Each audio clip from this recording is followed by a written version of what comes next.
membayangkan korupsi itu sebagai masalah yang jauh-jauh tuh.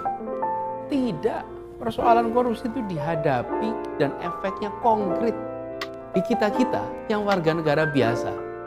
Kan seringkali petani merasa, itu korupsi itu yang berita-berita di TV-TV itu. Buat saya sih nggak ada urusannya. Tidak. Kenapa harga produk pertanian Anda jadi mahal sekali di kota sana? Karena jalannya rusak. Karena itu kalau bawa telur ke pasar-pasar bisa 30% rusak di jalan. Bawa jeruk rusak, bawa mangga rusak. Kenapa jalannya rusak? Karena dibangun dengan standar yang di bawah seharusnya. Kenapa itu bisa terjadi? Ada praktek korupsi.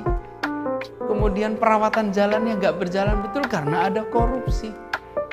Simple sekali.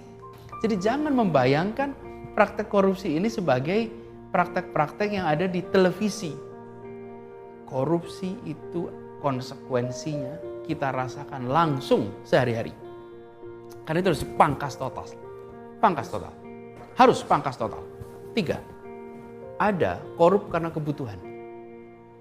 Bayangkan, dia harus menjadi pegawai dengan anak 2, satu keluarga berempat, gajinya hanya cukup untuk hidup selama 15 hari. Terus 15 hari sisanya dia makan pakai apa? Negara tak boleh tutup mata dengan kenyataan itu. Lalu pura-pura nggak tahu aja dah. Udah, Anda terserah lah gimana caranya.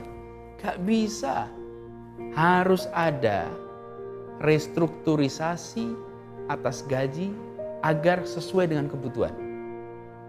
Tak pantas kita menggaji orang-orang yang bekerja untuk negeri di bawah kewajaran. Tak pantas lagi.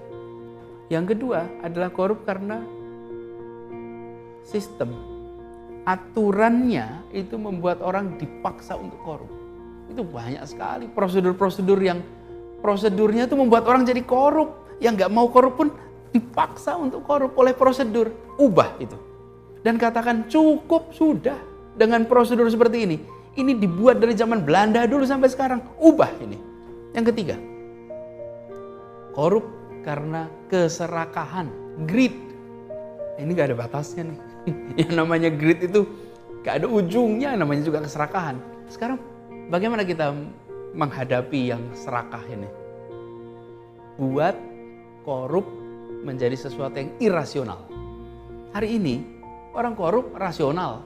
Coba bayangkan, korupsi misalnya 20 miliar, terus dihukum 3 tahun, 4 tahun. Pekerjaan apa yang bisa memberikan penghasilan 20 miliar dalam waktu 3 tahun? Nggak ada. Karena itu korup nggak apa-apa. Menurut saya buat itu menjadi berubah, irasional. Kalau di Cina dengan cara dipotong lehernya, dicabut nyawanya. Di undang-undang kita tidak memungkinkan itu.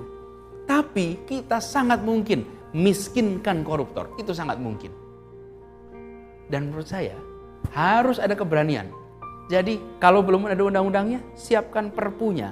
Karena republik ini sudah dalam posisi amat genting menghadapi koruptor.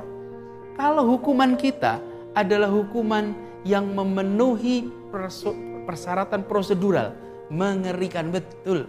Dan hari ini dengan angka APBN kita yang fantastis, peluang untuk keserakahan bermain luar biasa dahsyat. Saya tidak pernah menjadi bagian dari sistem ini. Karena itu saya akan masuk dengan posisi saya di sini untuk memangkas ini semua atas nama seluruh rakyat Indonesia yang tidak pernah menjadi bagian dari sistem yang korup.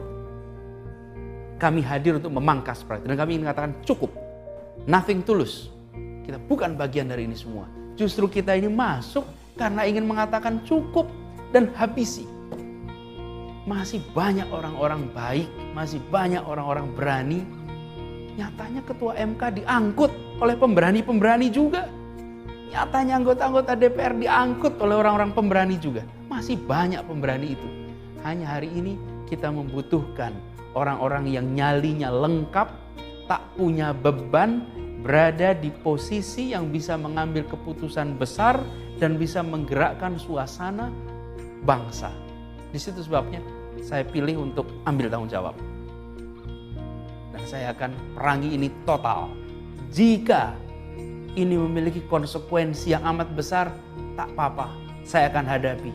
Minimal anak-anak dan cucu saya bisa bilang bapaknya ikut dalam rombongan yang memangkas praktek korupsi. Dan itu menjadi kebanggaan setiap kita yang turun tangan.